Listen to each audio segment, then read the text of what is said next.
how to enter safe mode on an Acer PC or laptop. In this video, I'm going to show you a really easy way to put your Acer PC or laptop running Windows 10 or Windows 11 in safe mode. And if this video helps you, please consider giving it a like and also subscribe to my channel because that really helps me out.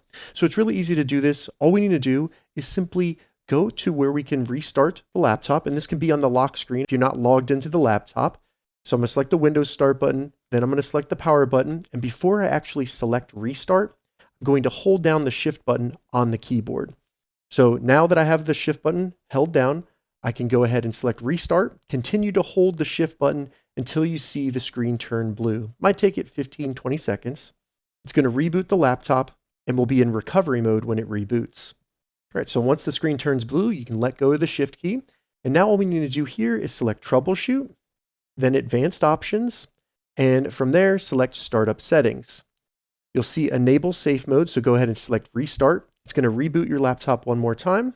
And now all we need to do to put our Acer laptop or PC in safe mode is select 4 on our keyboard. Now they do have some other safe modes that you can enter. You can press 5 for safe mode with networking or 5 with safe mode in command prompt. I'm going to select 4 on my laptop, and when I do, it's going to reboot the laptop one more time. But this time, when the laptop reboots, it'll be in safe mode, and we can tell it's in safe mode because in the corners of the screens, it says safe mode. If this video helped you, give it a thumbs up, and please consider subscribing to my channel.